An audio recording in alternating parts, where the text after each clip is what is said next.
Number 16, Thunderbirds. Hello and welcome everybody to yet another presentation of Hard Hats TV. Today we've got an interesting one. The Post 39 Rhode Island team, not out of it yet. They enter the game at 2-2, but thanks to a surprise upset from the Rocky Mountain Lobos just a minute ago over this Bellevue West team, the door has opened on them. And they came in very hungry yesterday. First pitch strike. I've got the lineups for you and everything, but Post 39 playing against Bellevue West. Bellevue West needs this win in order to make the playoffs. They lost earlier to Rocky Mountain, a team that the Post 39 team won 12-0 against yesterday.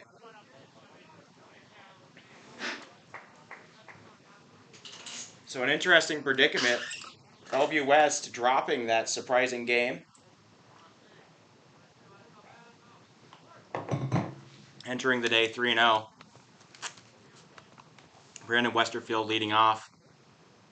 Swing and a miss. Strike three. 1-2-3. First strikeout for Colin Flores, the starter for the Thunderbirds. Brings up Tat Kasabian. I know somebody asked yesterday who has the best average in the tournament. Kasabian 4 for 7, doing quite nicely. But that's softly grounded over to short. It'll be scooped, and throw is sidearm, but in time. Out number 2.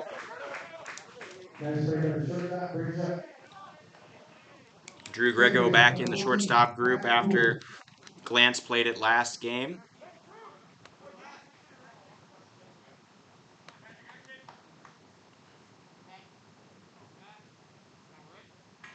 And here's Patrick Rule, RBI leader on the team. He skies one up foul. Strike one. Thank you all for tuning in wherever you are. Omaha area, Rhode Island, Missoula, Rapid City from right here. There's a lot of teams that want to know about how this game goes. Bellevue West needs the win. So does Post 39. 1-1. Swung on and squared up into left. Patrick Rule gets a single. First hit of the day on the board. And it brings up the cleanup man, Ryan Fuscaldo. Number 23, third baseman, Ryan Fuscaldo.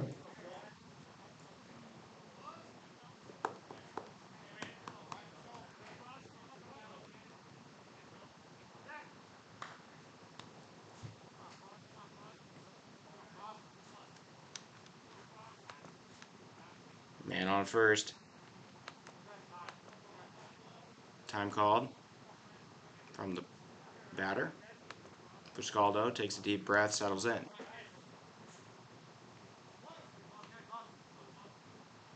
Pavilion La Vista watching eagerly. Strike one. They get to play a red-hot Missoula team that knocked off the Hard Hats 11-2 last night. They need the win in order to make it, unless Bellevue were to lose here, in which case they could maybe back in, but probably not. Fouled away. They might need the help from Rhode Island at the moment anyways.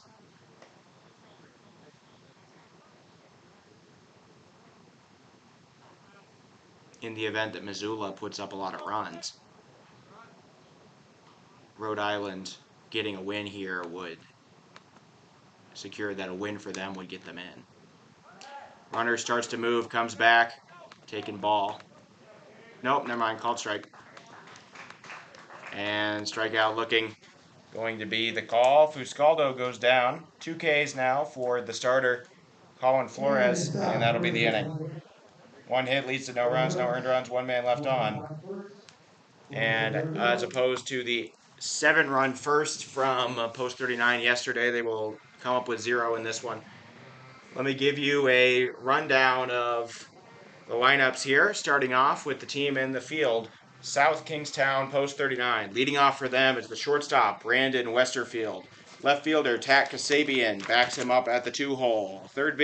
Second baseman Patrick Rule is third. The cleanup man, third baseman Ryan Fuscaldo. Right fielder Liam Seagal bats fifth. First baseman is Zach Previtt at the 6th. Designated hitter Will Creed is going to be 7. The catcher Darren Clark is 8. And center fielder Jonah Mones is 9th. With Quinn Matos on the mound. We had to do a little rain check with him. He's back. So let me give you the, I'm going to recap here the first 3 for post 39. Shortstop, Brandon Westerfield. Left fielder, Tat Kasabian. And second baseman, Patrick Rule. The middle 3, third baseman, Ryan Fuscaldo. Right fielder, Liam Seagal. And first baseman, Zach Previtt. In the bottom 3, designated hitter, Will Creed. Catcher, Darren Clark. And center fielder, Jonah Mones, with Quinn Matos on the mound. Now for the DC Electric Bellevue West Thunderbirds. Leading off for them in right field today is Aiden Ensor. Third baseman Mick Glantz going to back him up. Playing short again, Drew Grego is third. The center fielder, Tanner Hosick, batting fourth. Clean up. The second baseman is Zach Pino today. We will be at the 5-hole. The left fielder is Jake Smolinski, bats sixth.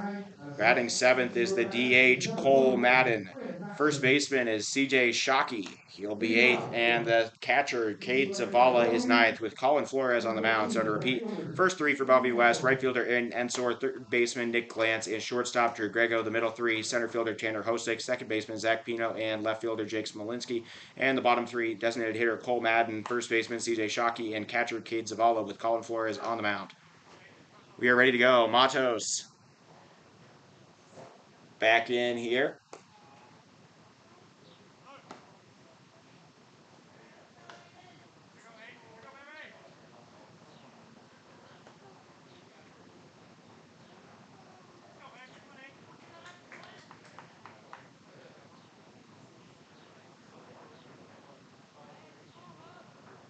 Matos, the starter in the opening win over the Expos a couple of days ago.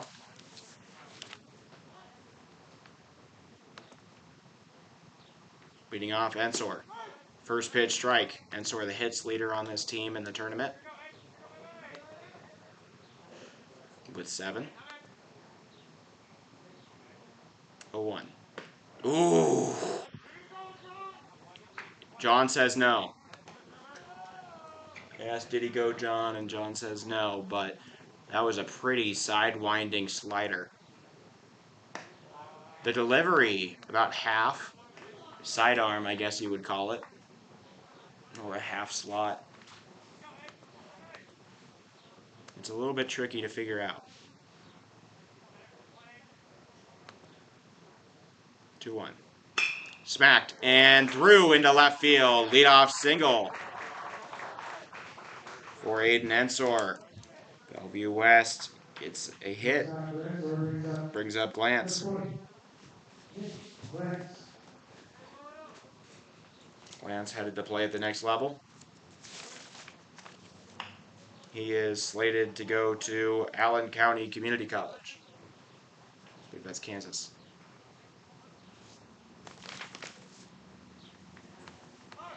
Runner takes off. The throw is high, and the runner will make it safely. Aiden Ensor steals the bag. Now the double play eliminated. First pitch a ball.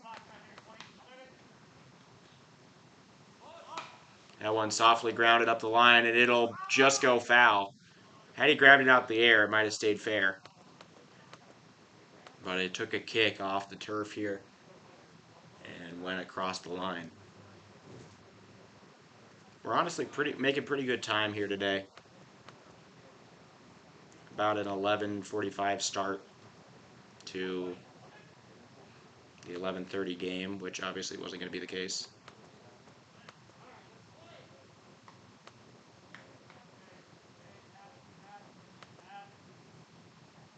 That one is swung on and hit hard into left center by Glantz. That ball bouncing, hitting off the wall. It's still rolling out there. Glantz picks it up. He's heading for third. The ball just now reaching the cutoff man. Westerfield, no play.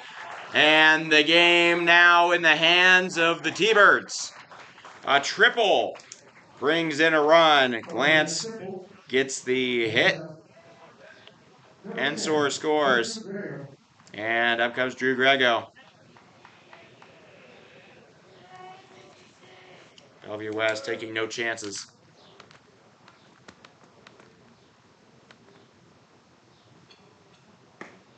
Ball low. Taken.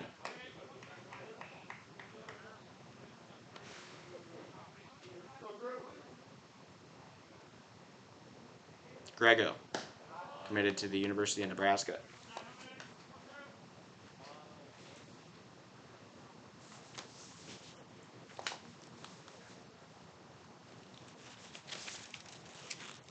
He swings and hits one high and deep into right. That ball is foul.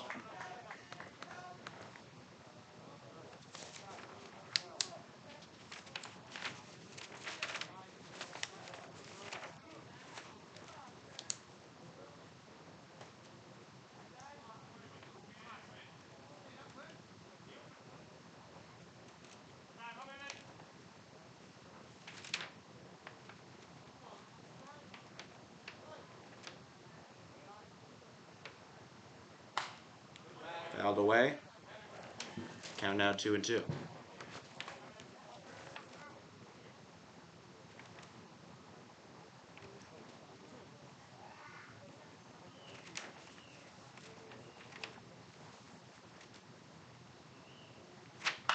That ball grounded off the glove of Matzos. It'll be picked up by Westerfield. No throw. And an infield single recorded. The Thunderbirds put up another hit. Infield RBI single brings to the plate. Number 1, center fielder, Tanner Hosick.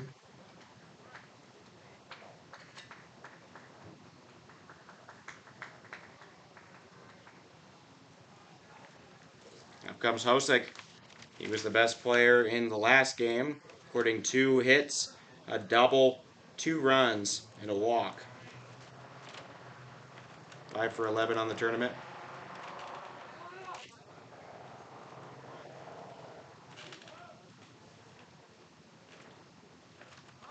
Two RBIs. Runner takes off, no throw. Successful steal for Grego, his first of the tourney. They seem to be willing to test the arm of Darren Clark. To this point, I believe only 1 caught steal.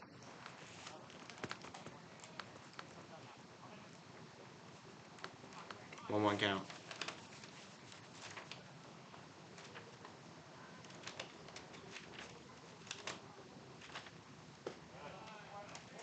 Second pitch of ball.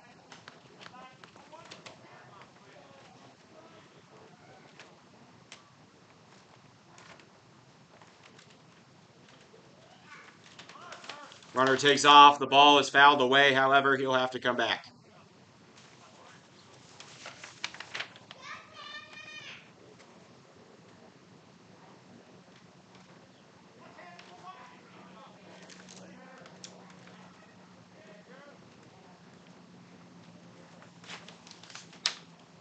Hosick swings and squares one over the head of the shortstop into center. It'll be scooped up there by Seagal, but it does not matter. RBI single brings in yet another run. 4 consecutive hits from the top of the order here for Bellevue West. Off Matos to start the game. Number 19, Zach Pena. Grego scores his 3rd run of the tourney. Hosick probably gearing up to steal. Here's Zach Pino. He wasn't a part of Game 1's lineup. Pickoff attempt, not going to get him.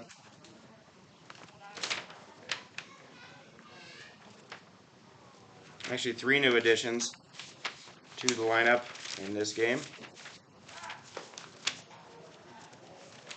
Another pickoff attempt. This one closer, but no cigar.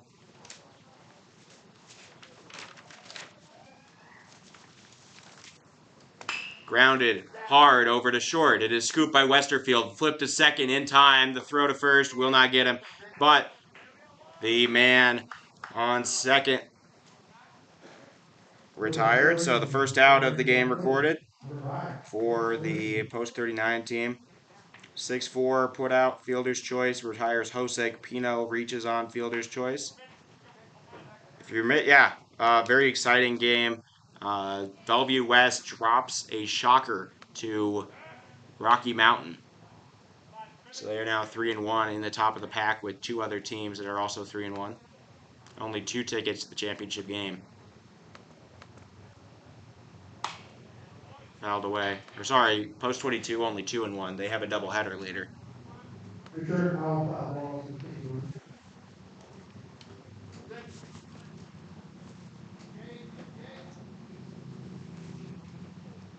Swung on and grounded softly over to second. It'll be flipped to short. Westerfield has it. The relay to first, not in time either.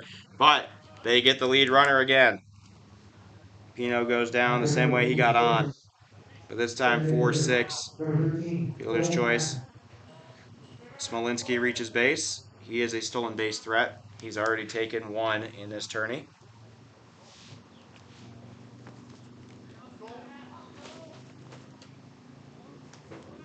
Here is Colmatt, and he's 1 for 4. Runner takes off as I was expecting. Good throw from Clark, and they got him! A glove waiting for him when he arrived. And they recover, but 4 consecutive hits to start off the inning give the Bellevue West Thunderbirds a 3-0 lead after the first inning.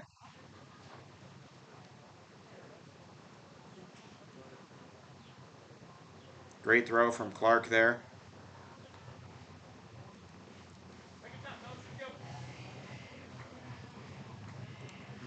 In the inning there, 4 hits turn into 3 runs. All 3 of them are earned. There are no errors. Whoa, nobody left on. And it's 3-0. I'll have an updated standings for you in a minute. I'm copying down stats at the moment so that I can improve your context.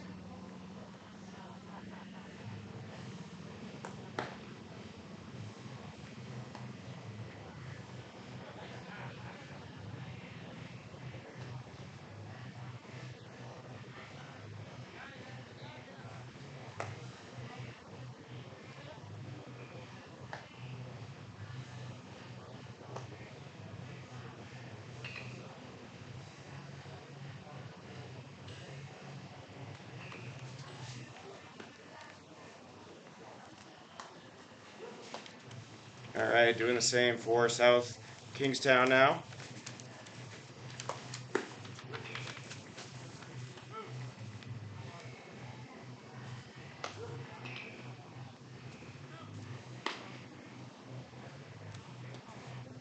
Leading off the top of the second, Rhode Island, number 1, Williams is all.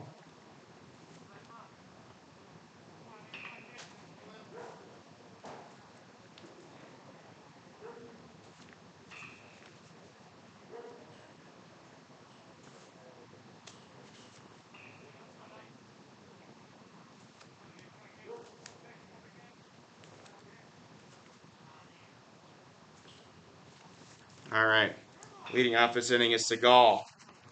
So far, he's 4 for 9. This is the highest he's batted at any point in the tournament. That's squared up and softly hit into center. It'll drop. Hosek cannot get there. And a high blooper finds some real estate. Leadoff single for Kingstown. Base hit, short center brings up number 28, Zach Brothers.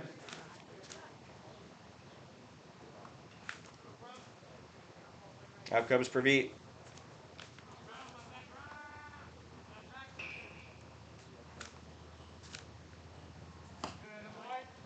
Seagal jittering around over there at first.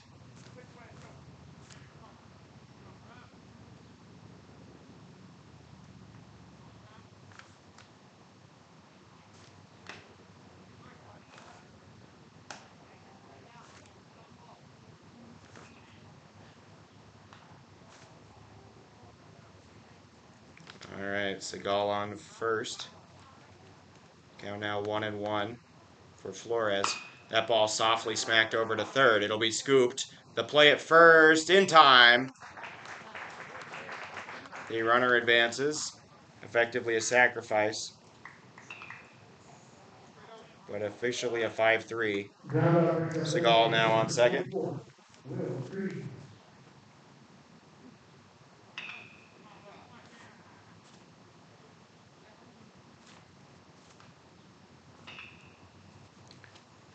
Here is Will Creed, the big lefty. One of the only left-handed bats in the lineup here for post 39.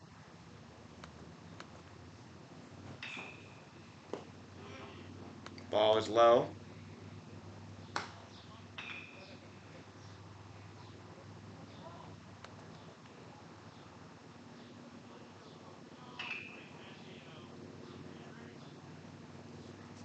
Some mention of the Bambino here.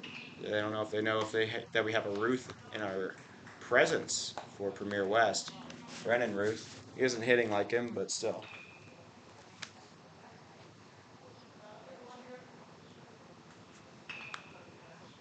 Creed 2 for 4.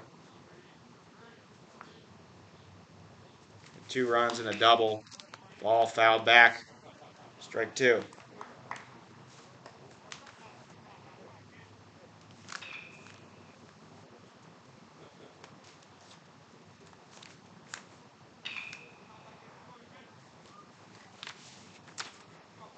One ball, 2 strikes. Creed awaiting the Flores delivery.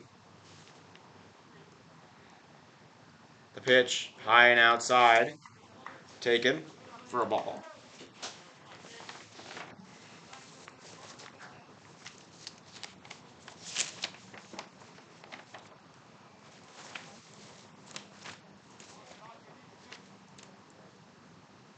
Two count. Seagal messing with the pitcher on the other side.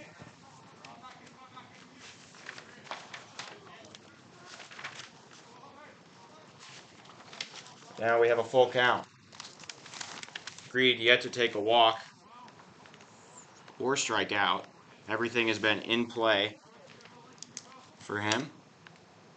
He skies one up into shallow center. Hosick giving way. Play is made by Grego, of all people, for out number 2. He made it's not usually where the shortstop goes, but I don't know, it works. Catcher, number 18, Darren Clark. Brings up Darren Clark.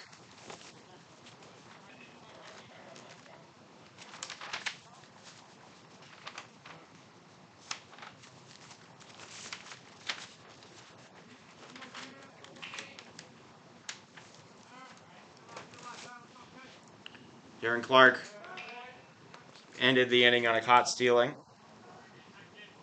His last time up is 0 for 4 in the tourney.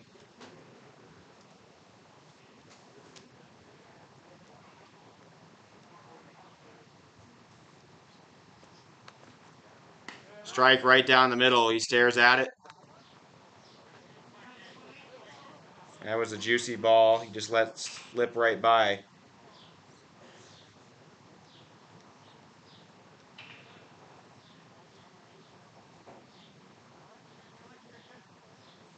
Swing and a miss, strike 3. And that'll be the inning. So despite the leadoff single from Seagal, South Kingstown strains another runner, unable to score. And in the bottom of the second now, post 39, trailing 3-0, trying to keep the lead from swelling even further. The third strikeout of the game for the starter Flores. 1 hit leads to no runs, no earned runs, no errors, another man left on. Still 3-0. All right, Bellevue West coming back out.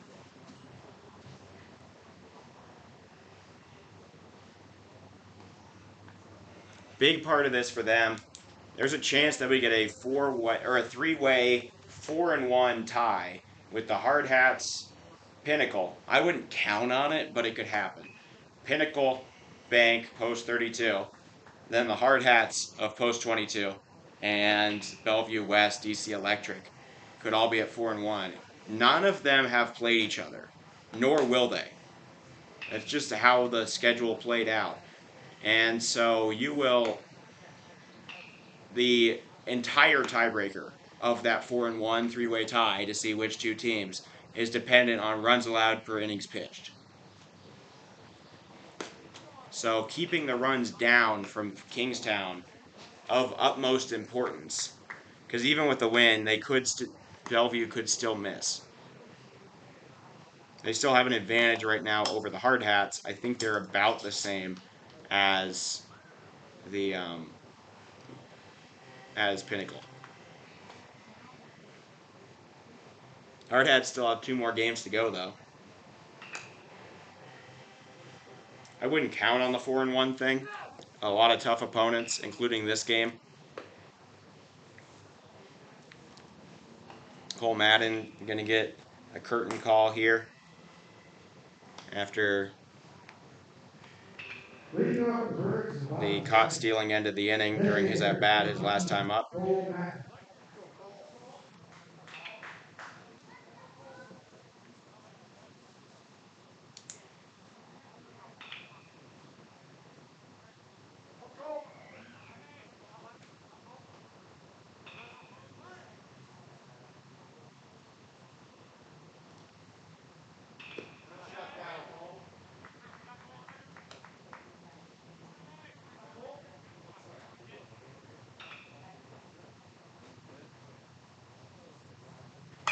That one grounded hard. Westerfield able to handle off the ground, ball in the dirt, scoop successfully by Praveet. 1 down now here in the bottom of the second. The good thing here for Kingstown, they've been very sure-handed on defense throughout this tournament.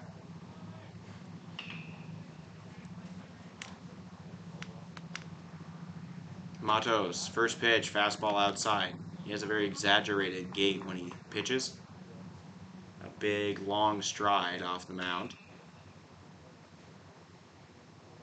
Strike 1.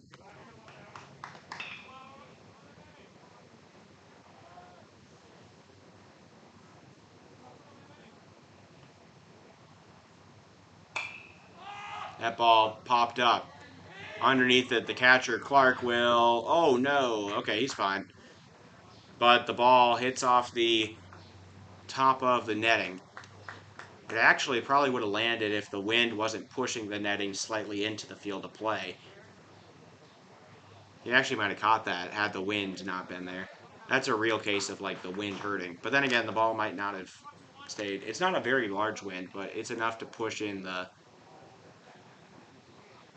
netting. Now 1 ball, 2 strikes. Matos. Fastball. Ooh, just off the plate. Good try. Taken by Shockey.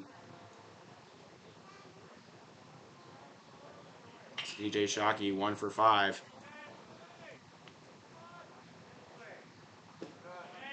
Ball low and outside.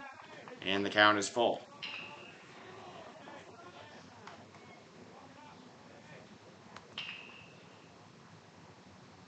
Swung on and hit into left. It will drop. A play cannot be made by the left fielder, Tat Kasabian. And a 1-out single recorded on a full count here by CJ Shockey. Up comes Zavala. Zavala, he's playing catcher today. It feels like a very catcher name. I think of Sebi Zavala of the White Sox and Mariners when I hear that name. Fouled away. Strike 1.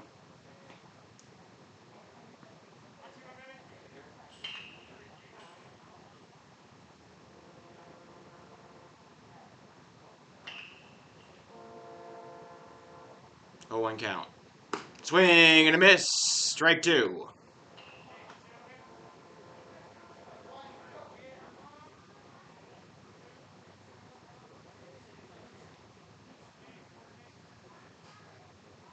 Pickoff, not in time.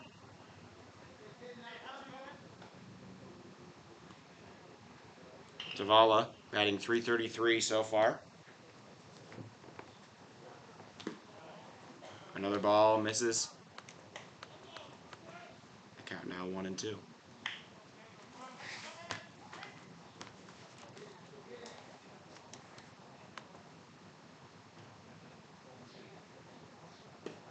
Another one outside.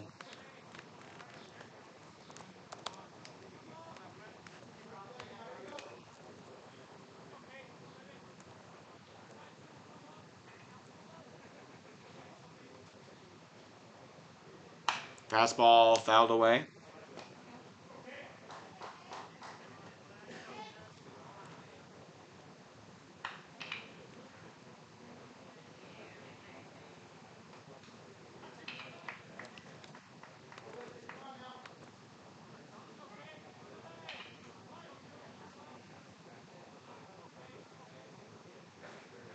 The 2-2. Man takes off. It's popped up. He's going to have to come back real quick. It's going to be caught out there and right. And the man returns to the base. Fly out for ball, or for the second out. And brings up the leadoff man, Ensor. First on the team in hits. 7 for 15 now. For the one of you that was asking last night, I believe it was Mr. Fuscaldo about who was leading the team in batting average. That swung on and hit off the glove. Almost caught out there by the second baseman. Rule makes a real attempt at a scorcher right at him. He jumps up. It bounces off the top of his glove. And while the man was already stealing, CJ Shockey gets to go first to third. Ensor safe on a single. And it brings up Glance. Glance had the RBI triple in the top of the inning. Or in the bottom of the first, that is. Last inning.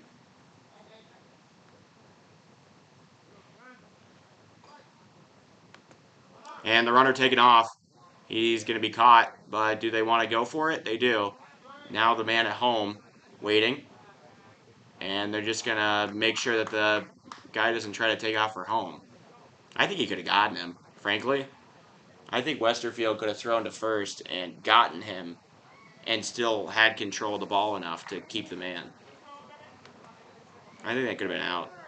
And that would have ended the inning, too. If you get... Wait, what are they doing? Wait, I just thought about that. They should have just gotten the out. It's the end of the inning. Oops.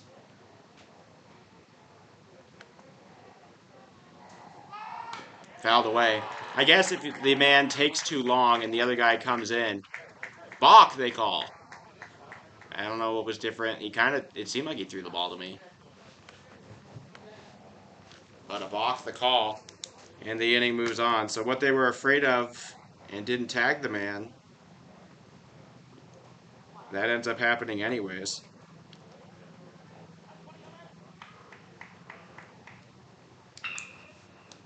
So a balk moves Ensor to second, and another run comes in.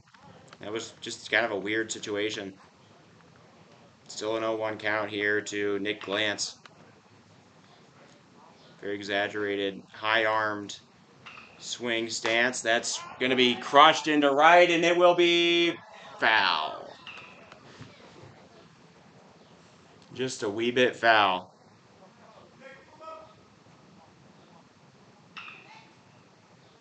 Count now, no balls, 2 strikes.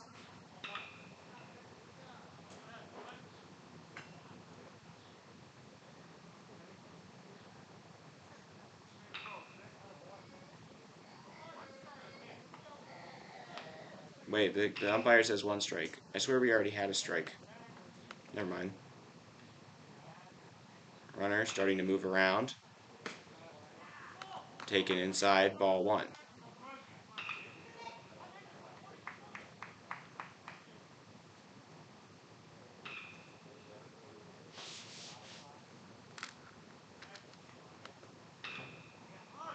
One one. The runner takes off for third. Clark's throw is good. But the jump from Aiden Ensor even better. His second steal of the game puts him right on the verge of scoring. Still 2 outs.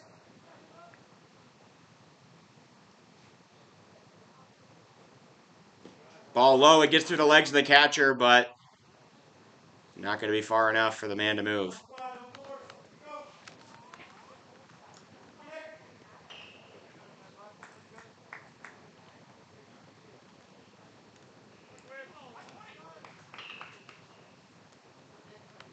Count 3-1. Strike 2, delivered on the edge.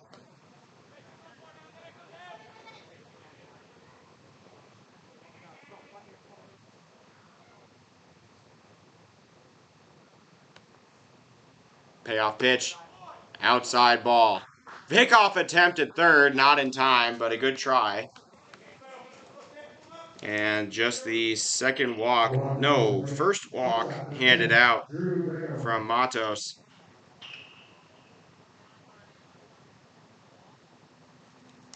It brings up Grego. Grego came through with an infield single off the pitcher's glove in the first. Drove in a run. We'll see if they do that little cat and mouse thing again with the man just giving himself up in between bases. Maybe they'll learn this time to tag him. And the runner takes off. Yet again, they don't throw. Defensive indifference. Since there is a pattern of doing this, I'm going to say defensive indifference. Advancing glance. But now force outs only at first.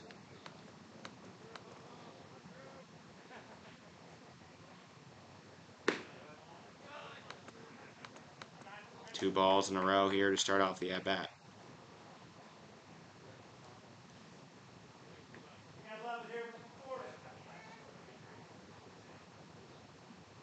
Count now 2-0.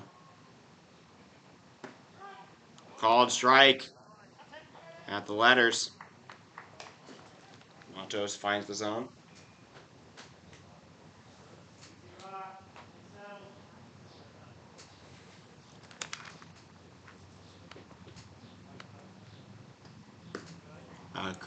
A slider misses outside, and there's a football on the field. Uh-oh.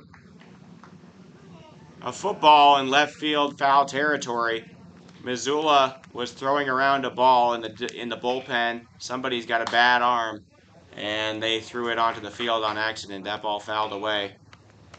Not for every day that you get a football you accidentally get a football there.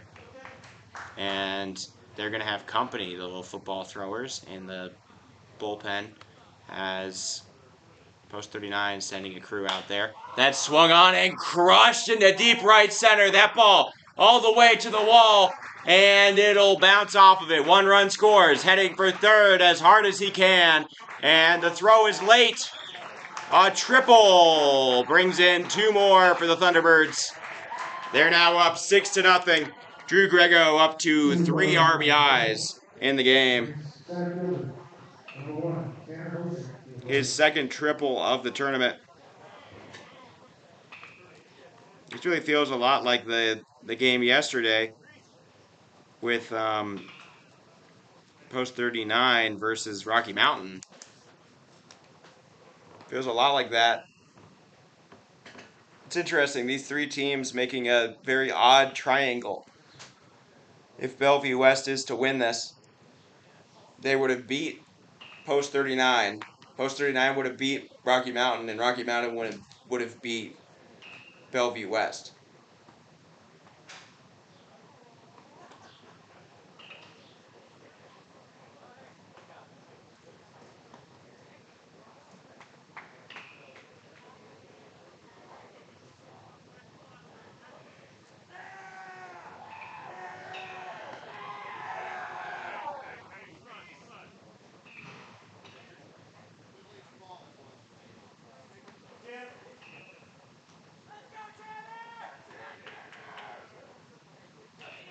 Here's Tanner Hosick.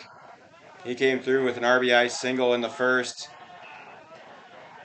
2 RBIs in the tourney, now 3.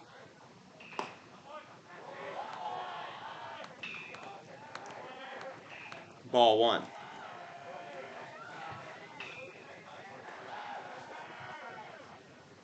Smacked through into center.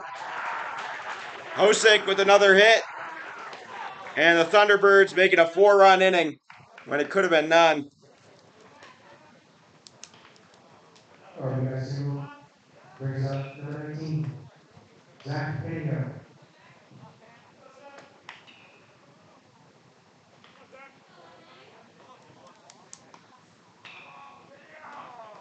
Zach Pino now up 2 for 5. Grounds a ball. Barehanded catch from the third base coach. You guys could actually see that this time. The camera angle is wide enough.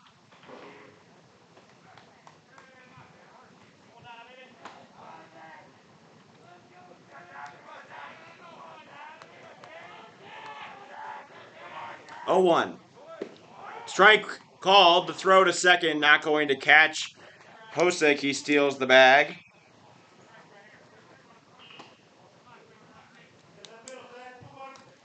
But the count now 0-2.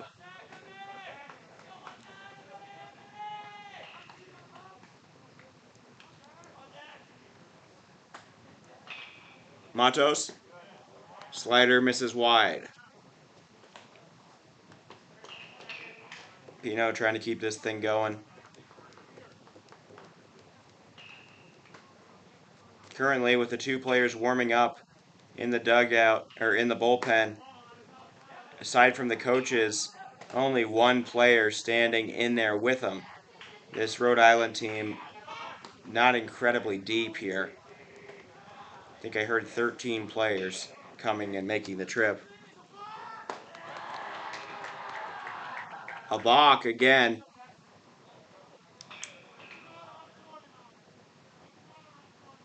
Whoa. Take him out or I'm throwing him out, the umpire says. About Quinn Matos.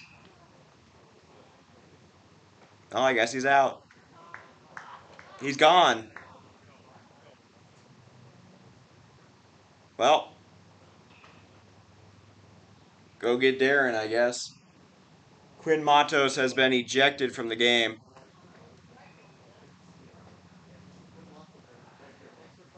I'm going to guess he wasn't too thrilled with the balk call.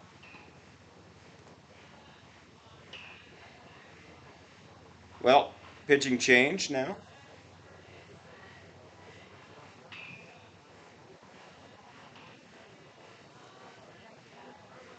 Matos has his backpack.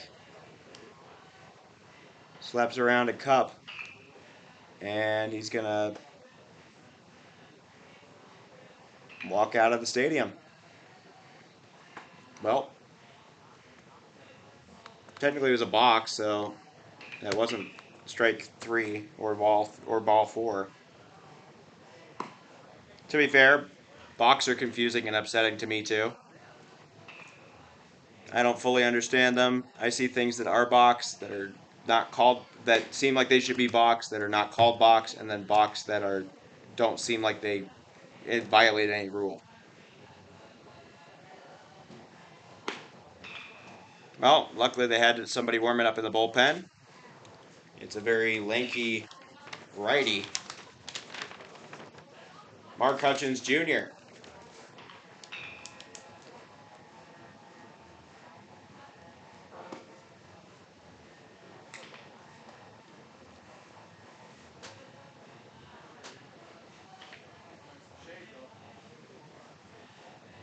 Ejected.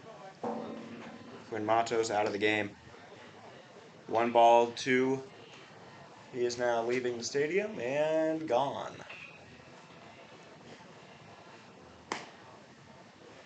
Well, that's our second ejection over the course of this tournament. The other one, the manager for Premier West yesterday in their game against Scott.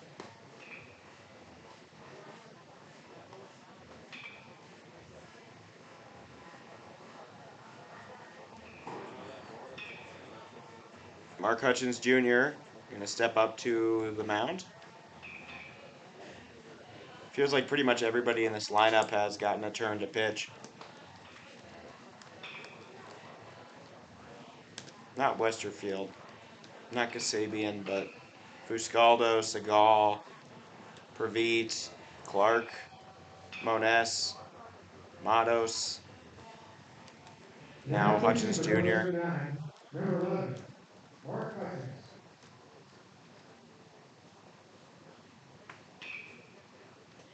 Wait, so did it count as a walk?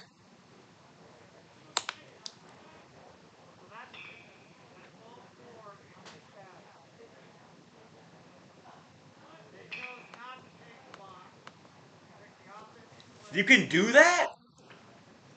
Whoa, whoa, I didn't know you could do that. They declined the balk like a penalty in football. Huh. They declined the balk and said, we will take the walk instead. So, Hosek back on second. I did not know that. You could really decline it and take the result of the play instead. Wow. That is something. Did anybody else know that? I mean, the coaches did. I did not know you could decline a call like that.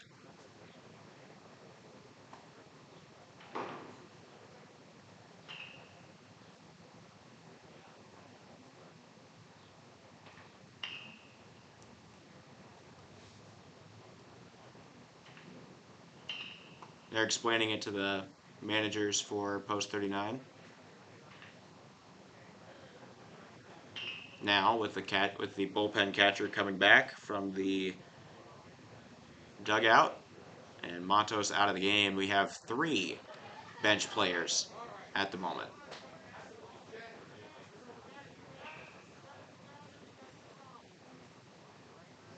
All right. Smolinski comes in. That was a very long break. But we are back. Men on first and second, 2 outs. Jack Smolinski, first pitch, a little ahead of it. Hutchins got some real juice in that arm. That was a fast heater.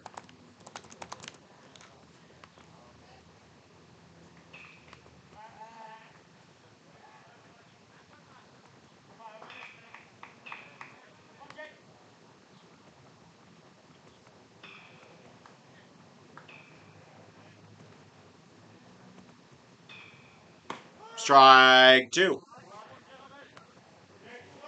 Hutchins looking pretty lethal. I'm not going to lie.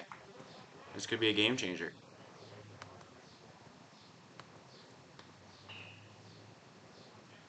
0-2 count. Hutchins pulls back, delivers. Soft one grounded over to Westerfield to throw to second in time. And he'll get out of the inning. I liked what I saw there from Mark Hutchins Jr. The Bellevue puts up 4 more in bottom second after 2 complete with 7 out. But 7 score for the Thunderbirds in total. 4 in this inning off of Matos. So in that inning, 4 hits lead to 4 runs. All 4 of them are earned to the starter Matos. There are no errors and 2 men left on.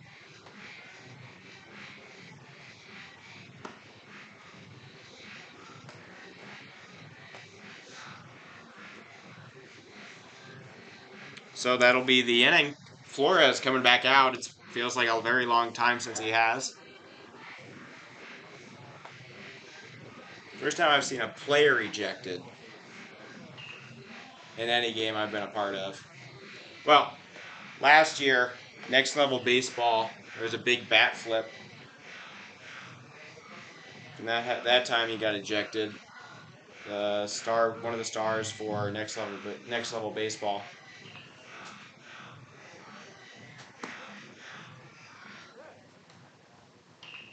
Leading off for Rhode Island. But that's the first time I've seen a pitcher ejected. And it's been over a year since that last one. That happened July 3rd of last year.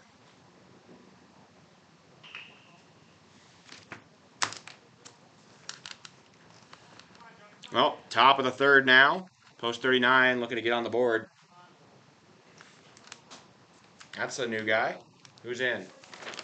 So Moness is out, it seems. Will Creed probably moved to the field. Oh no, Moness is just 25 and I had the number wrong. Never mind. Ignore me. He's taking his first swings. First pitch ball from Flores. In the dirt.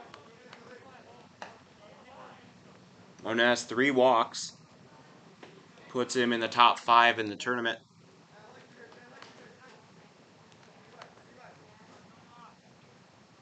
Graham LaPlante, who's currently on the bench for Rhode Island, tied for first in most walks taken with 5.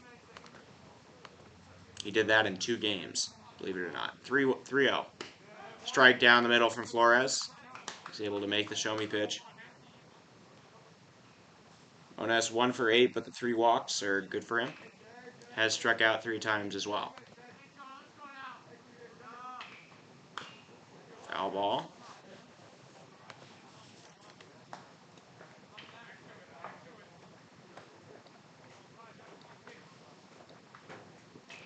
Will Creed heading back down. I'm not sure what happened there, but maybe he had to go to the bathroom, perhaps. He's on the concourse, though. That ball a little high, perhaps. Just maybe. I'm not sure. Close call. Good take.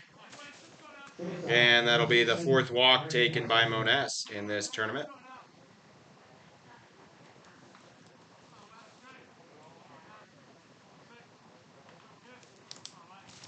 Brings up Brandon Westerfield, the overall hits leader in the tourney with 8 hits over 4 games. He's 8 for 16.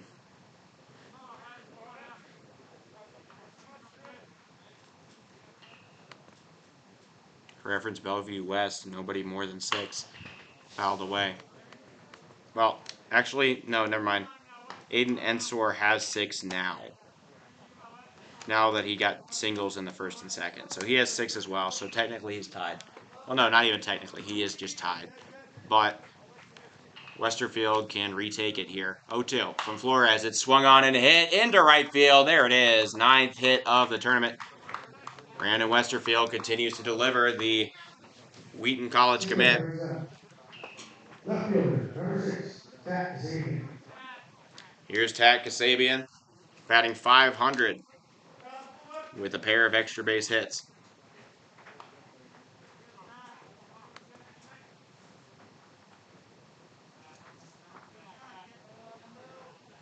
After this, Missoula versus Pinnacle in a game that will have huge implications all over the tournament field on the final day of pool play.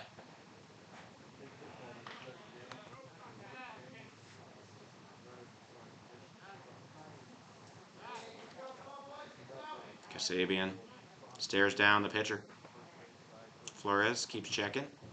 Delivers a bunt put down. It's rather strong, but in between 2 guys. The third baseman grabs it. He got there. He's safe. A rolling play. He trips a little, kick in the front of the bag. Spins around, loses his helmet, but makes it there in time. Tat Kasabian puts down a bunt and is safe.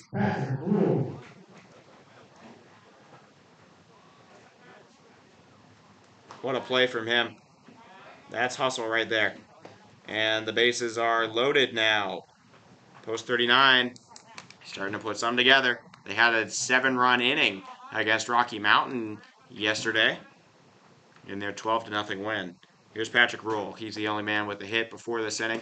Swing and a miss. Never mind, he had one. Seagal had one as well. But he had a single in the 1st is what I'm trying to say. So 1 for 1.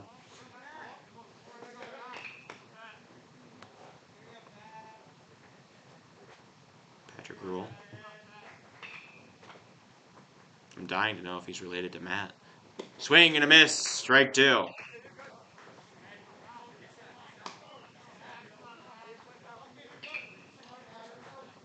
Pat and Matt. 0-2 count. Flores with 3 strikeouts in the game. Rule striking out just once in the tourney. Outside ball taken.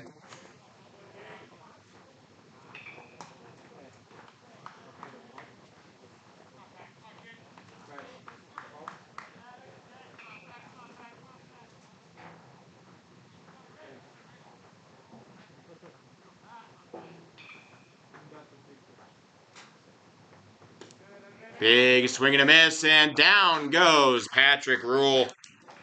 First K of the day. Or sorry, first time striking out for him. The 4th strikeout of the game for Colin Flores here for Bellevue West. And up comes the cleanup man, Fuscaldo. Bases loaded. Huge situation here.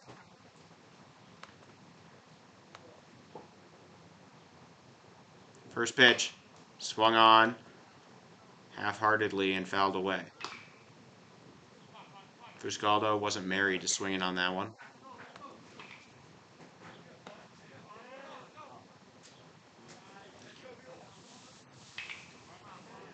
Pulled it a little as he was going through. No balls, one strike.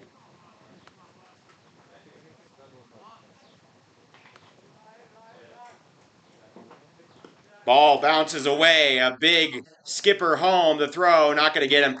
Everybody moves up a base. Wild pitch will score the first run of the game for post 39. Now the only force out at first. Double play eliminated. That's a big deal.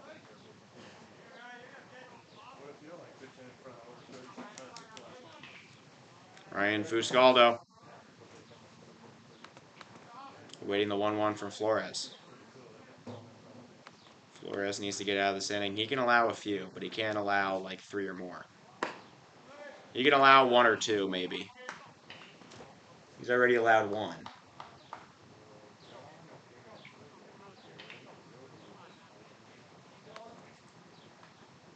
It's a very nice day here in Rapid. I'm sure that'll change, but still. Swung on and hit into the left center field corner. That'll fall. Headed into the power alley off the Orthopedics Spine Center. Black Hills Orthopedics and Spine Center sign a double. Brings in 2 runs. Post 39's bats are alive and kicking. 2 RBI double. Rhode Island brings up Fuscaldo. His first 2 RBIs of the tournament, believe it or not. It brings in Kasabian and Westerfield. And the bases were loaded. All of them cashed in on. That's huge. Brings up Seagal. He has 1 for 1. Had a single his first time up against Colin Flores.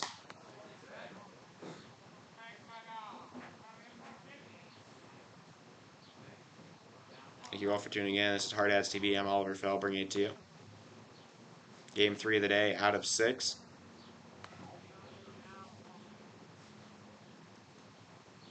Flores, fastball, grounded over to third. It'll be handled. The throw across the diamond in time. The runner stays.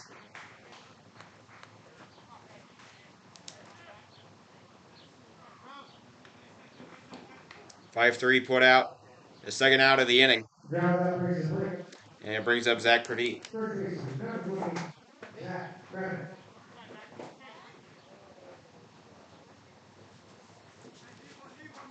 Pradeep. Got to keep the momentum going, but post 39 already taken a significant chunk here out of the Thunderbirds' lead. This inning a success, whether or not it gets any more. But then again, you know, strike the iron while it's hot.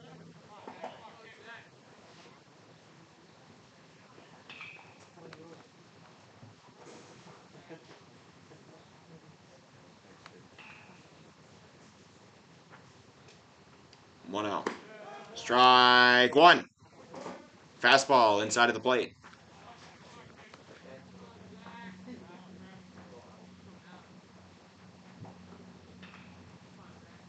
$12:54 local time. 2:54 in Rhode Island. 1:54 in Nebraska.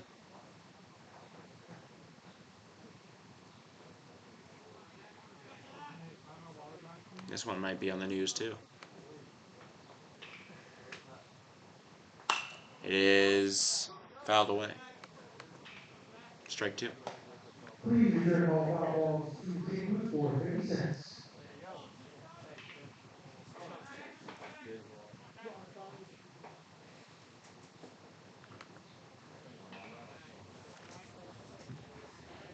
One, 2.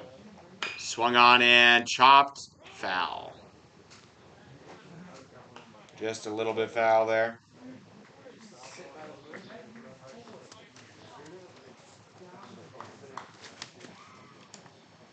Colin Flores needing to get out of the inning. He has 4 Ks so far. Praveet yet to strike out in the tourney across 7 at-bats.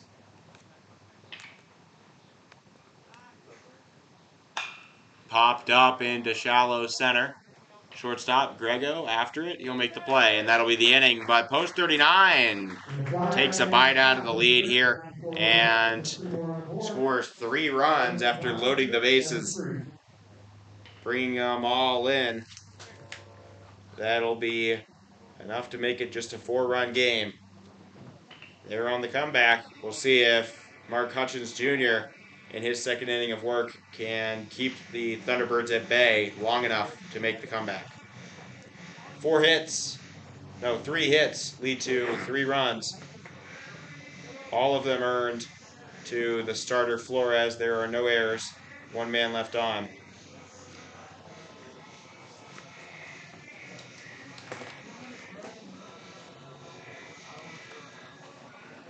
I have to do like mathematics now, which is rough, Don't like doing that. It's not why I got into this industry. Anyways.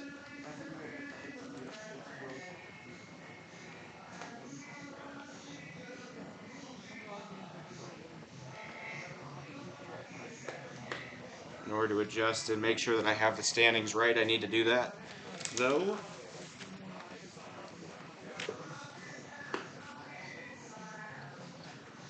So let me do the math here. So Bellevue allowed 1 over 5. Okay, so wait, let's just do the runs against. 1, 7, 11, 17. And then that's over only 1 mercy rule. So that'll be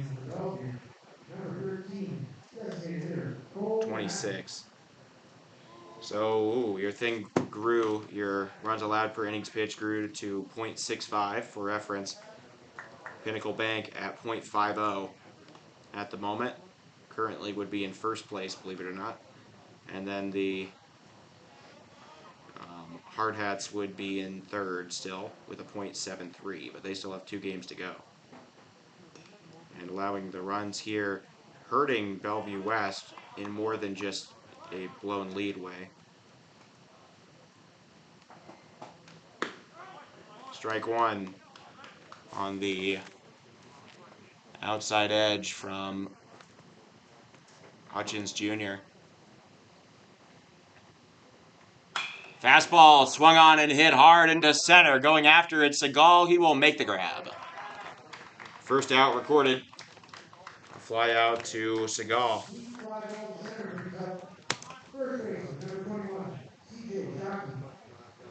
So the first 2 that he's seen, Mark Hutchins Jr. retired. He looks really good on the mound. He's playing really well on the mound.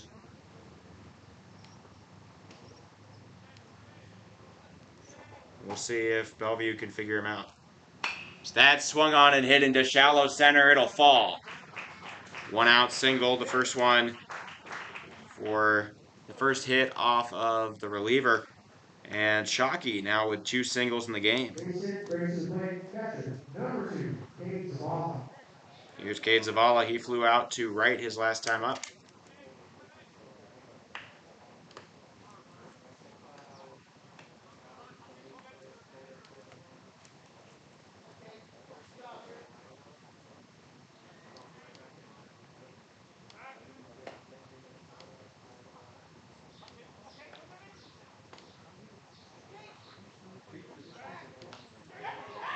And a pickoff attempt gone awry. The man makes it to second. That'll be an error on the pitcher.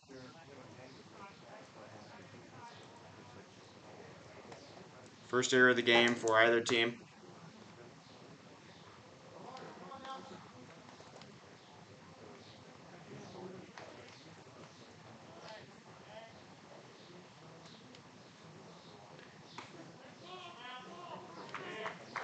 Ball hits him.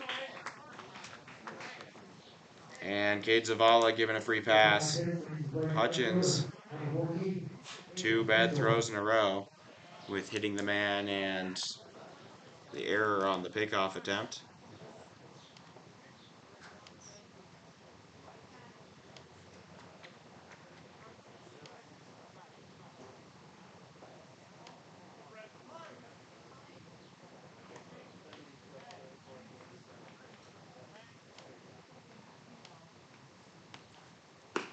Strike 1.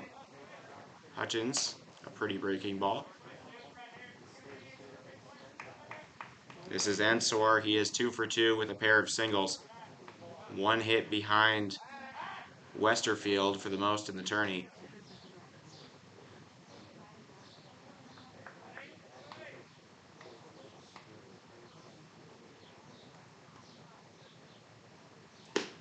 Outside ball 1.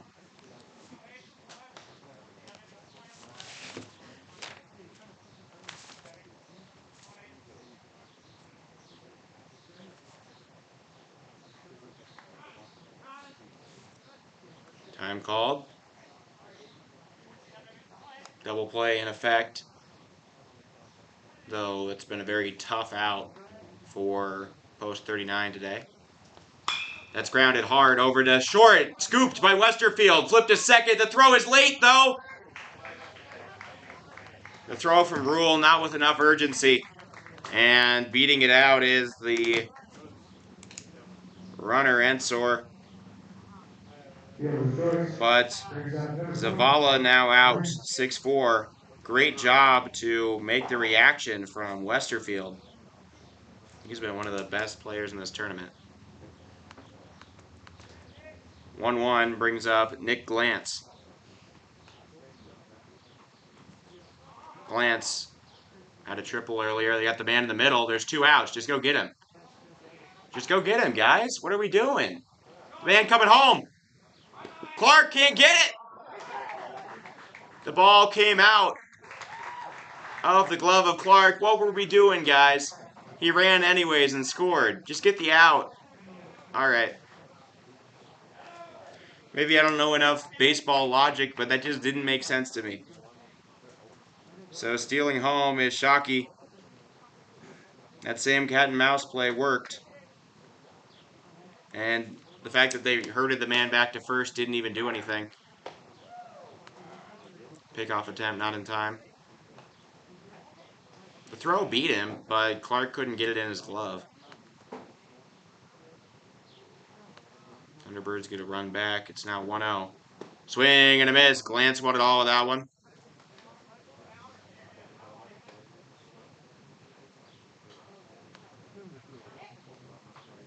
Pickoff, not in time.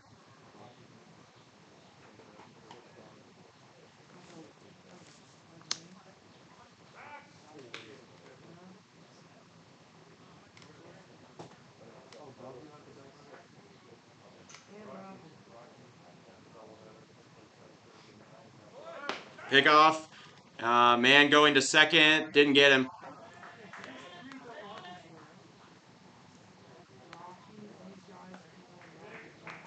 Stolen base from Aiden Ensor, his third of the game.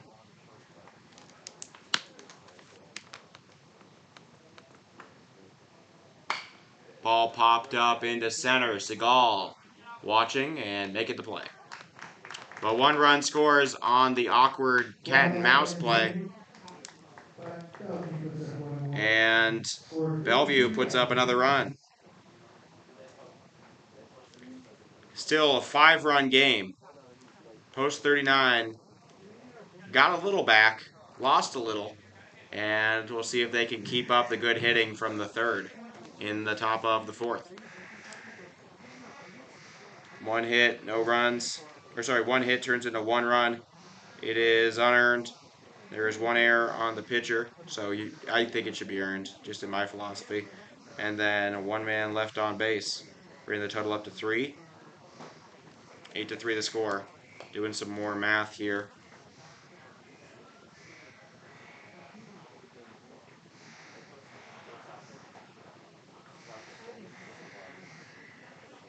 Okay, Okay, so that'd be 27 runs allowed over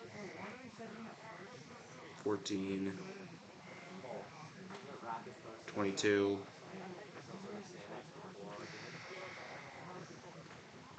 27, 34 innings. So Rocky Mountain's number 0.79.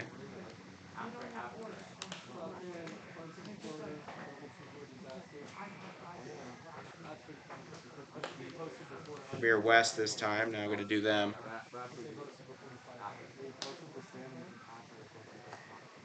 5, 6, so that'll be 11, 14,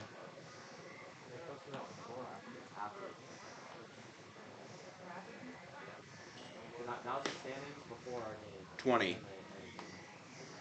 That'd be 20 over. That would be. I hope you all appreciate the graphics because I take a lot of time on them. 20 over. Now pitching for Bellevue, number 8, Jaden Pepper. That would be regulation, regulation, regulation. So 21. Extra innings, so 29, and then 36.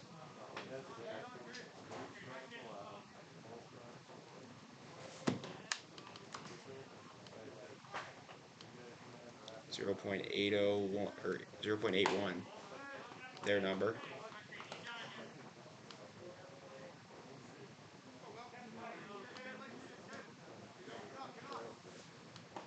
Ball outside taken.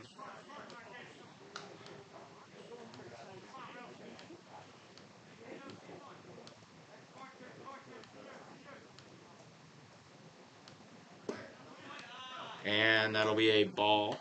So 2-0.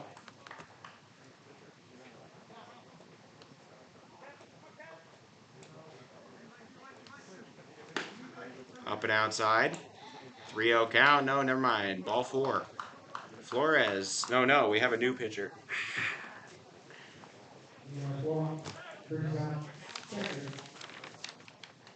Our new pitcher for DC Electric, Jaden Kephart, who pitched the first game of the day.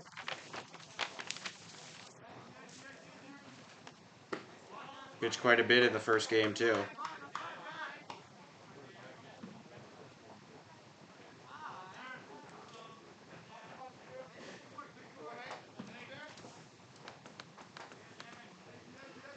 One out. Outside ball taken.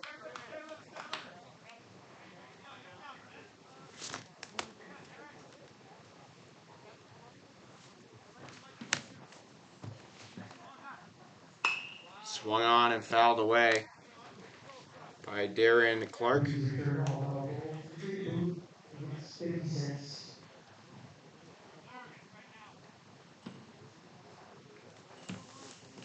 A 2-1 count.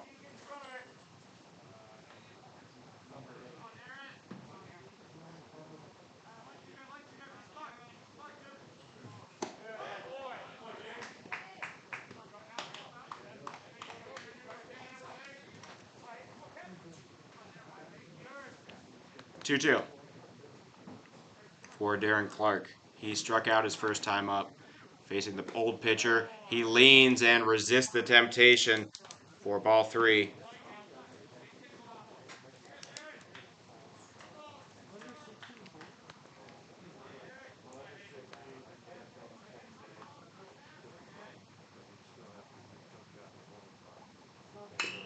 Fouled away. Ooh, one-handed grab in the on-deck circle from Westerfield. He's an athlete.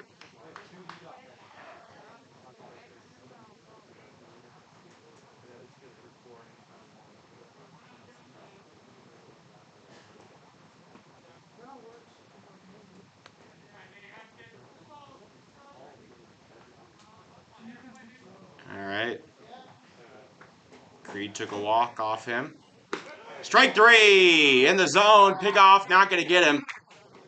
But the out recorded on a fastball. Clark goes down looking, his second K of the day. First strikeout for Jalen Kephart. He had many in the Rocky Mountain game. Held them off the board for 4 innings. Ooh. Appears as though Creed went sliding back to the mound. The tag was a little rough, hit him in the face. And he's in some pain right now. His team already very thin on players. He's being walked, looks like, back to the dugout.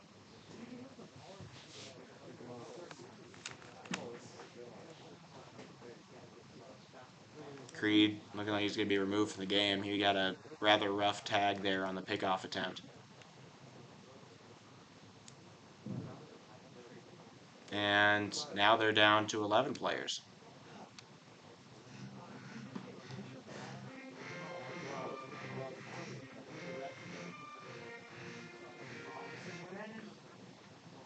Oh, now stepping on to first to pinch run and replace the DH is Graham LaPlante.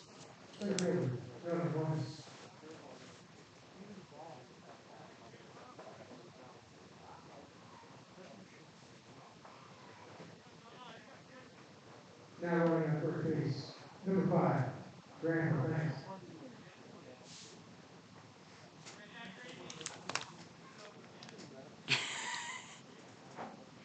Yeah, I think I got it wrong when I called him Gramey, but the people in the dugout had some fun, said, "Let's go Gramey." I appreciate them watching the streams.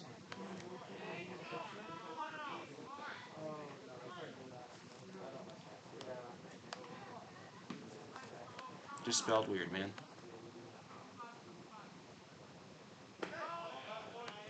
Kephart goes a curveball in the dirt for ball number 1.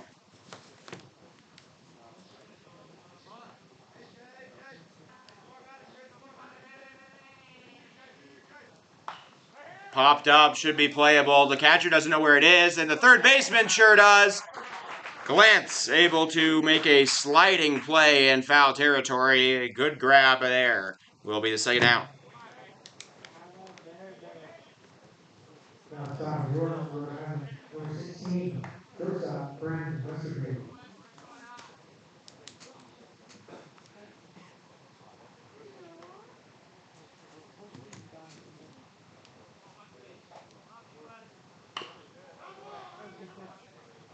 Foul ball.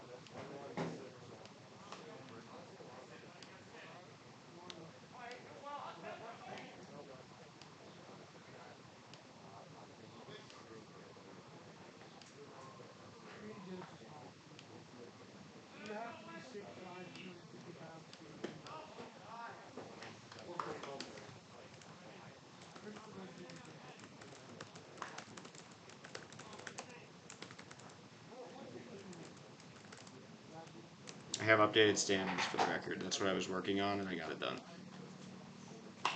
Popped up, out of play. Oh, that's right off me. Ow.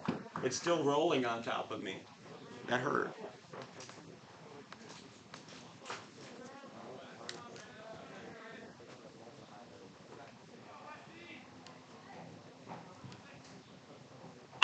That smacked foul.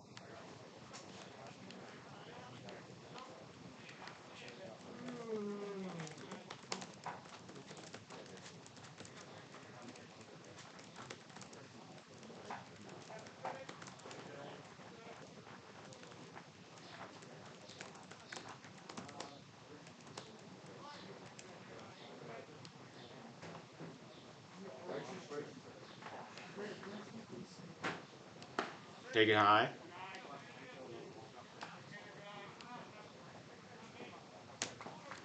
Okay, sending it to myself, and now going to download the new standings and put them on the stream for everybody.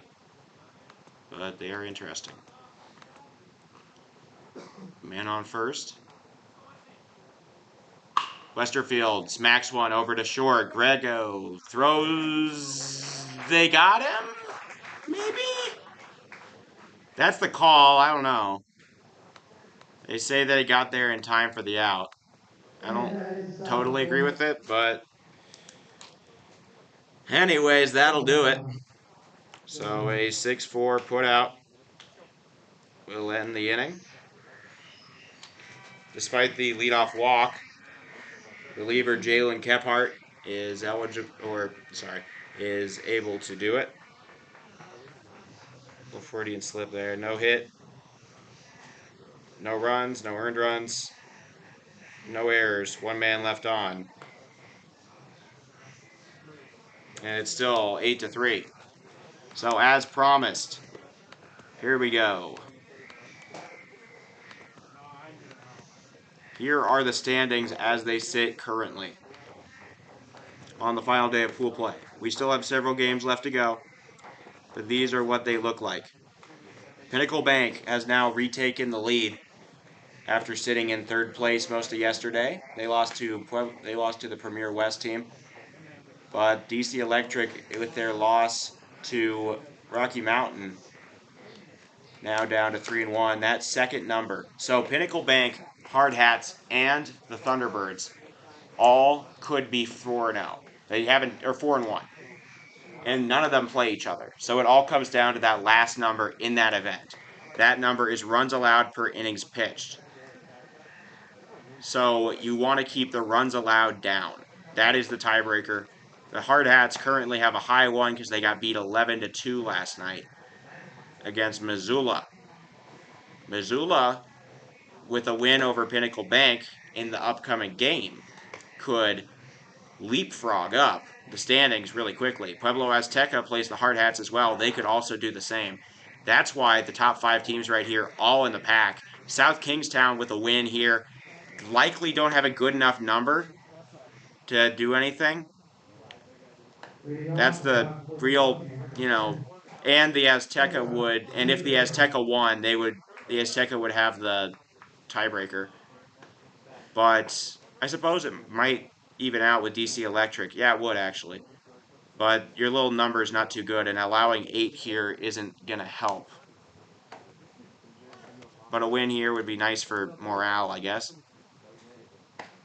Strike one. It would also do a lot for a lot of other teams.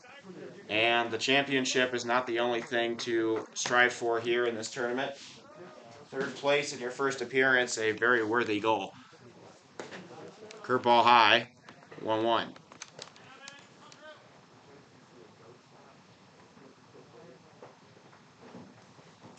Happy Saturday. Welcome to the weekend. Hutchins, a big swing and a miss from Grego. Did the equivalent of stepping down a stair that wasn't there, stubbing his leg on the landing. It's always a little awkward. You never fall, but you always hope nobody saw it. 1-2. Popped up into deep left. Going after it. It's still going, and it's off the wall. The left fielder unable to grab it. Wow. They didn't feel especially deep off the bat. Cat Kasabian didn't think it was either. He didn't start running until it kept going over his head. A makeable play turns into a double.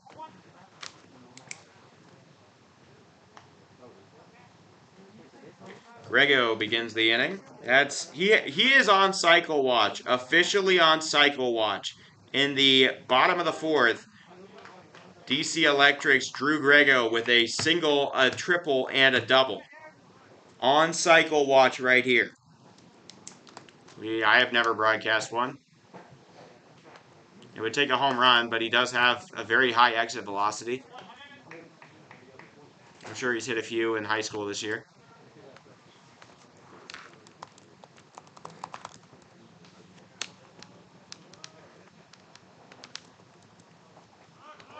Van takes off. Grego for third. The Clark throw way late.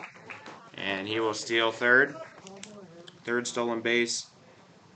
Or no, second stolen base of the day.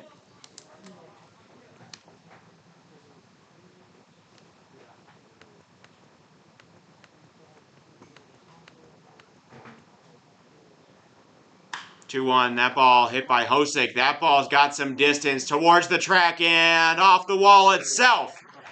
Another run will score. The throw in. Now getting to the infield. A second double in a row for the T-Birds. Thunderbirds now up 9-3. Hosick, his third hit of the game, putting on a clinic.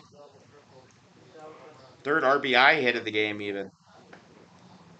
Hosick has stolen a base his last time up.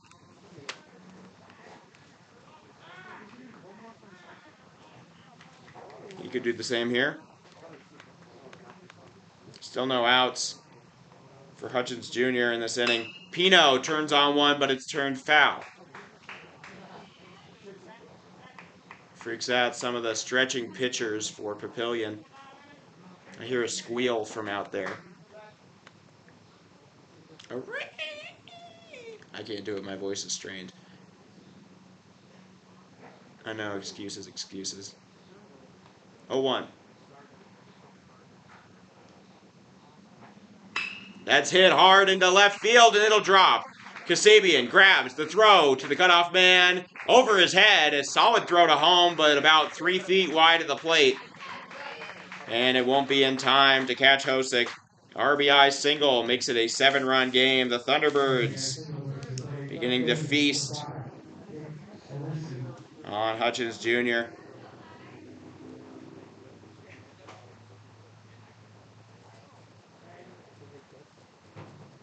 His stuff just not hitting that same spot as it was. Popped up, might be playable. Nope. The mask not even coming off.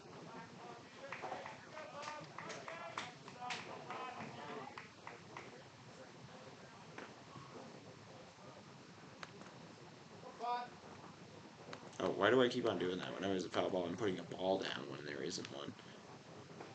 This is the fourth, so nobody can walk anything off, but that's grounded over to short. Westerfield grabs it, almost collides with his third baseman, still makes the play. Man at second.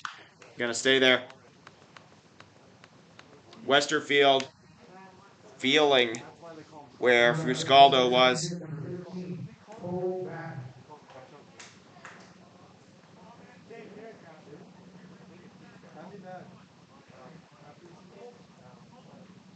(6-3) put out. Pino now on second. Here is Cole Madden. He is 0 for 2.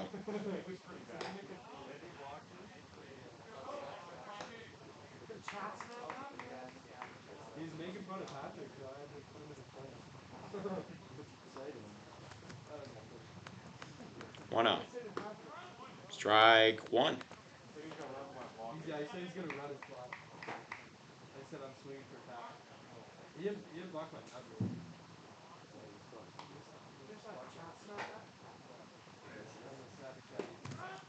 Another strike called on the outside of the plate here for Madden. Madden, the only player not to reach base this game for Bellevue West. Ball in the dirt, it gets away from Clark. Headed to third on the wild pitch is Pino.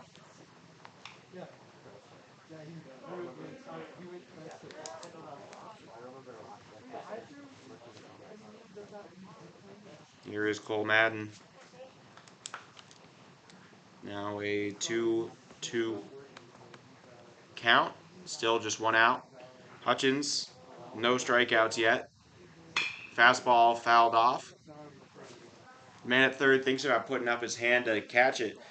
I think by rule, if he did that and intentionally touched the ball that was like being hit, regardless of whether it was in play or not, I think he would technically be out. I think.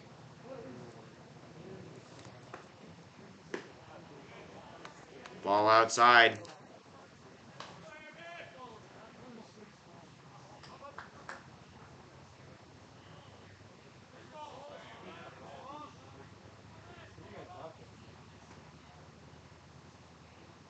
Swung on and lifted into right field. That might get down. Running after it and selling out is the right fielder. He cannot make the play. The ball went to the corner. Cole Madden headed for third, and he will stay right there. A triple. And it's now 11-3 Thunderbirds. Third extra base hit of the inning on the 3-2 count. Brings in a run.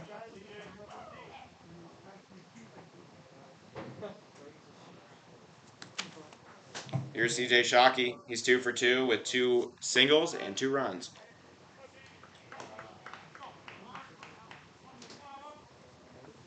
So doing pretty well at the moment.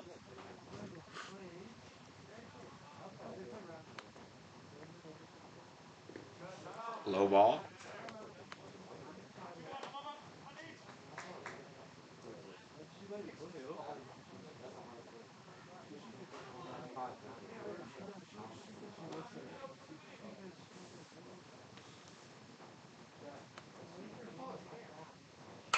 Ball swung on, low close on the hands and fouled away.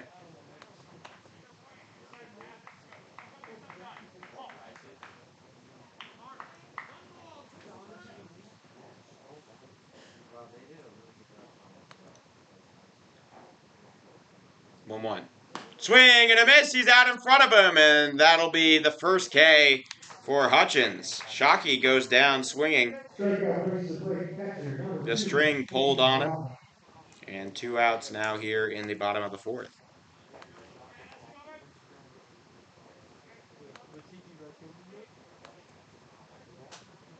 Cade Zavala now up, a hit by pitch and a fly out.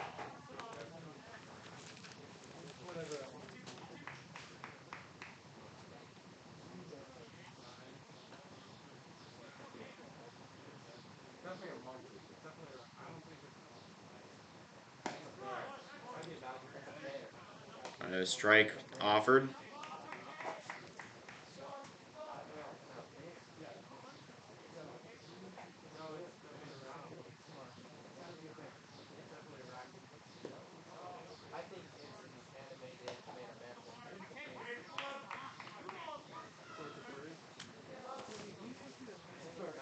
Count now 2-1.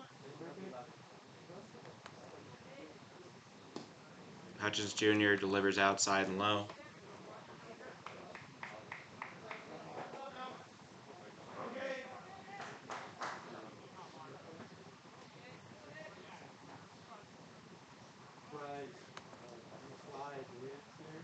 Sick. 3-1. Outside ball 4.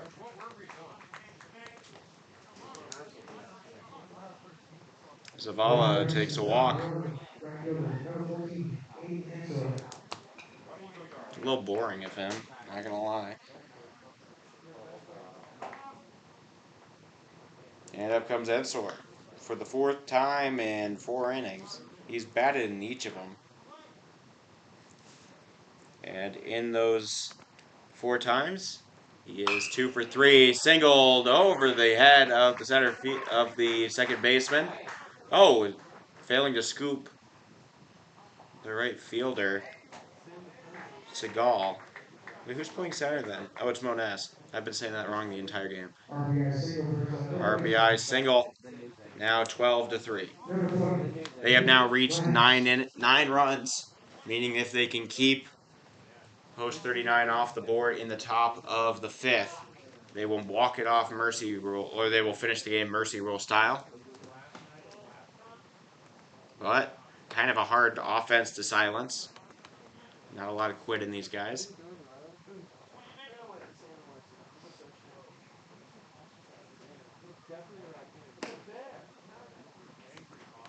All on the inside.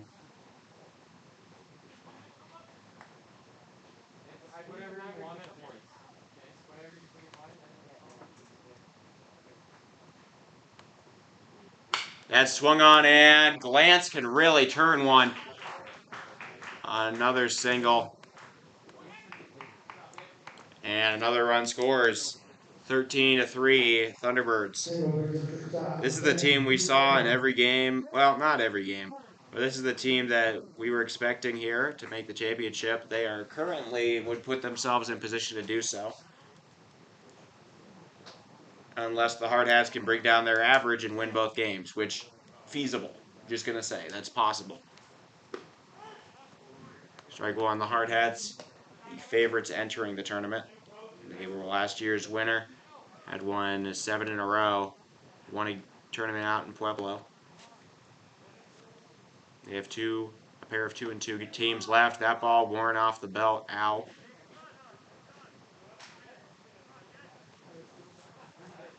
The base is now loaded by Mark Hutchins Jr.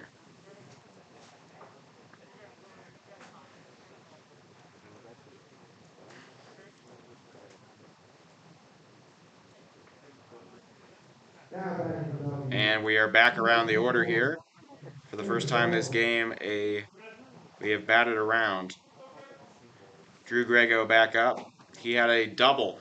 We are on cycle watch. Drew Grego. Oh no! No! They pitch hit for him. Oh!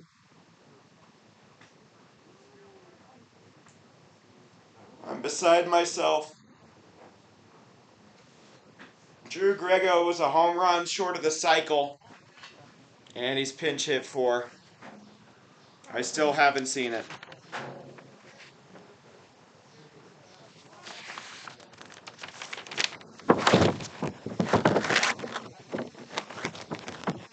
Griffin Baltzell is up instead. Griffin.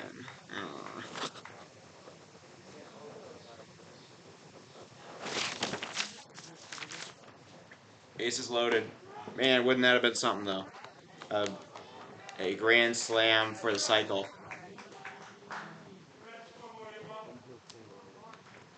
Baltzell struck out twice so far. 0-2. Ooh, just high. Good eye.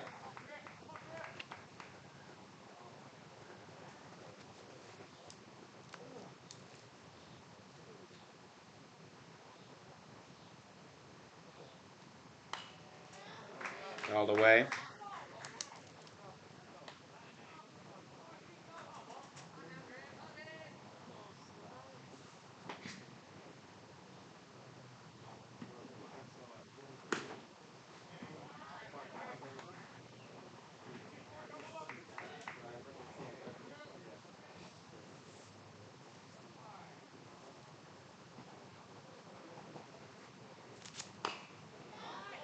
And that's hit down the line softly. Hutchins has it. Close play, and it's late. Baltzell legs out a single. Hutchins just not getting there in time. Might have gotten there if he ran a little harder. But that'll be an infield single for Hosick. Or sorry, not Hosick, Baltzell. Brings in Ensor. And out comes Pino. Pino gets to stay in.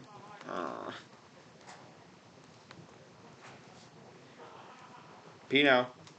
1 for 2. Swung on and hit high and deep into left. It's going, and it's off of the wall.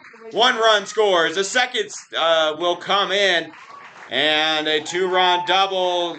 Thunderbirds blowing this thing more than open. A gape, I guess.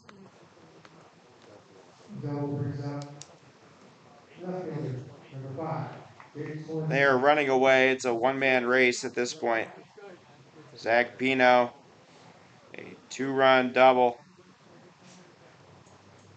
And I didn't even think it would happen, but the absolute mercy rule is 15 at any point after 3. We're at 13. The walk-off run stands in scoring position, actually. It's crazy that that Rhode Island blew out a team that beat this one. That they won 12-0 over a team that beat this team. Man, rock, paper, scissors. 1-1. Outside, here is Smolinski. He is 0 for 3 on the game. And was entering it with the team's best batting average, so kind of an odd thing there. Pops it up. Should be playable. Praveet calling for it. He'll make the play. And that'll be the inning. Thunderbirds put up 8. They now lead 16-3.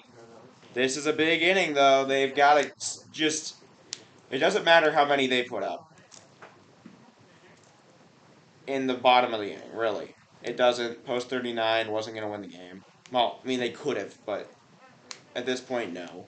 Scoring those extra 4 runs does not help. It's not point differential based like the Omaha tournament is. It is instead runs allowed based. So pitching a shutout inning here, very important to their success. Might I add that this is what it looks like. They are in second with that magic number behind Pinnacle. Pinnacle has to play Missoula. Missoula could absolutely beat them. And then a win here would secure that you're in. But that's not a guarantee. If Pinnacle were to beat Missoula and keep that number below you, then the Hard Hats could come in, win both games, and catch you. You can't clinch anything, but it's important to keep that number down, especially since that number was pushed up in the morning with the upset loss.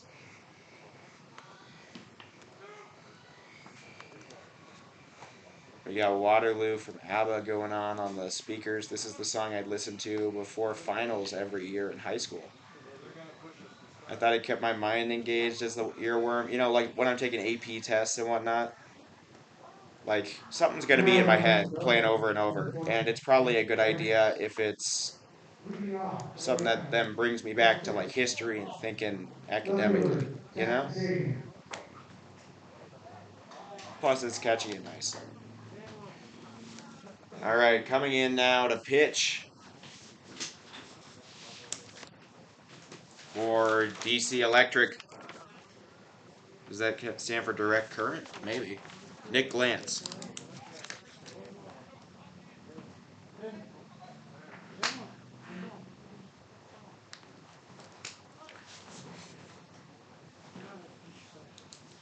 First pitch is swung on, grounded over to short. Grego, the throw is on line, out number 1. It is recorded. Pat Kasabian goes down.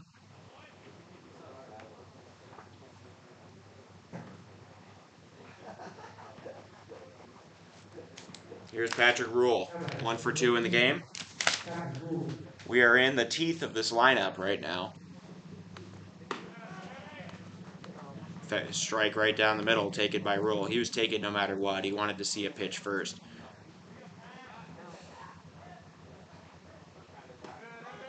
Strike 2. Called. For that game, that'll happen. I'm expecting 2 to be a very realistic time for start. That's popped up and should be playable. The first baseman after it making the play. Grab made by Shockey.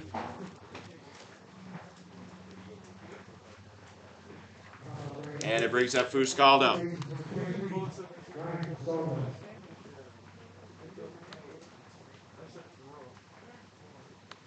Fuscaldo takes the ball outside.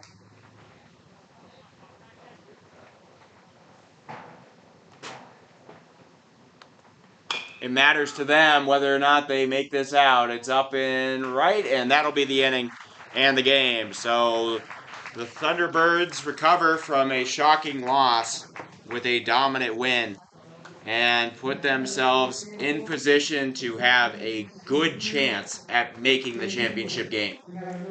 They are not in. They are not in, but they're in a good spot. They are now 4-1. The South Kingston team now 2-3. They'll play probably for 5th place, if I were to guess. Maybe 6th, maybe 7th. They might be in the 6th slot playing for 5, or they could be in the 7th slot playing for 7th. I'm not totally sure, but no matter what, they play tomorrow. We'll have a schedule for that tomorrow night, or tonight. Or no, I don't know if we'll have it tonight. I'll have it tomorrow morning, though, so you know when the games are going to happen. You know, you can send it out to the group chat or whatnot. Once we know the standings, we'll figure it out. But thank you all for watching Hard Hats TV. I'll have a new standings update, but the Thunderbirds go 1-2 on the day, put themselves in the hands of the other teams in this tournament, but are in a favorable position to make it to the championship game at 4-1. Thank you all for watching Hard Hats TV. I'm Oliver Fell. I'll see you in about 20 minutes. Big game, Missoula Papillion. See you then.